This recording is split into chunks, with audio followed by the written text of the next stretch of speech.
అందరికీ నమస్కారం. నా పేరు గణేష్. మీరు చూస్తున్నారు గణేష్ విలేజ్ ట్రావెలర్ అండి. ఆ మహాశివునికి ఎంతో ఇష్టమైన మాసం ఈ కార్తీక మాసం అండి. ఈ కార్తీక మాసం ఈ రోజు అయితే చివరి రోజు. అందువల్ల మా గ్రామమైన శ్రీరాంపురం ఊరి మధ్య ఉన్న కోనేరులోని శ్రీ శ్రీ శ్రీ శివపార్వతుల విగ్రహం వద్ద అయితే కోనేరు ప్రదర్శన అయితే పెట్టడం అయితే జరిగిందండి. ఈ కోనేరు ప్రదర్శన అయితే కార్తీక మాసం చివరి రోజున అయితే పెడతారండి.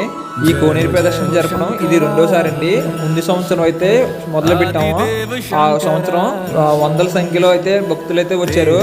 ఈ సంవత్సరం అయితే భక్తులు అయితే పెరగడం జరిగింది. 2000 పైన వచ్చారని చెప్పేసి అంచనా. ఈ కోనేరు ప్రదర్శనలో అయితే మా ఊరు భక్తులతో పాటు మా చుట్టుపక్కల ఉన్న గ్రామాల్లో ఉన్న భక్తులు అయితే చాలా మంది అయితే వచ్చారండి. అలాగే ఈ కోనేరు ప్రదర్శన అయిన వెంటనే అన్నప్రసాద కార్యక్రమం జరపడం అయితే జరిగింది. నా సందర్భంగా అయితే మేమైతే ఒక 2000 మంది వస్తారని చెప్పేసి అంచనా వేసాం. కానీ 2000 కాదండి, 3000 మంది దాటే వచ్చారు భక్తులు అయితేనే. ఈ కోనేరు ప్రదర్శన ఫుల్ వీడియో మన యూట్యూబ్ ఛానల్ ఉంటుంది, లింక్ బయోలో ఉంటుంది, చూడండి.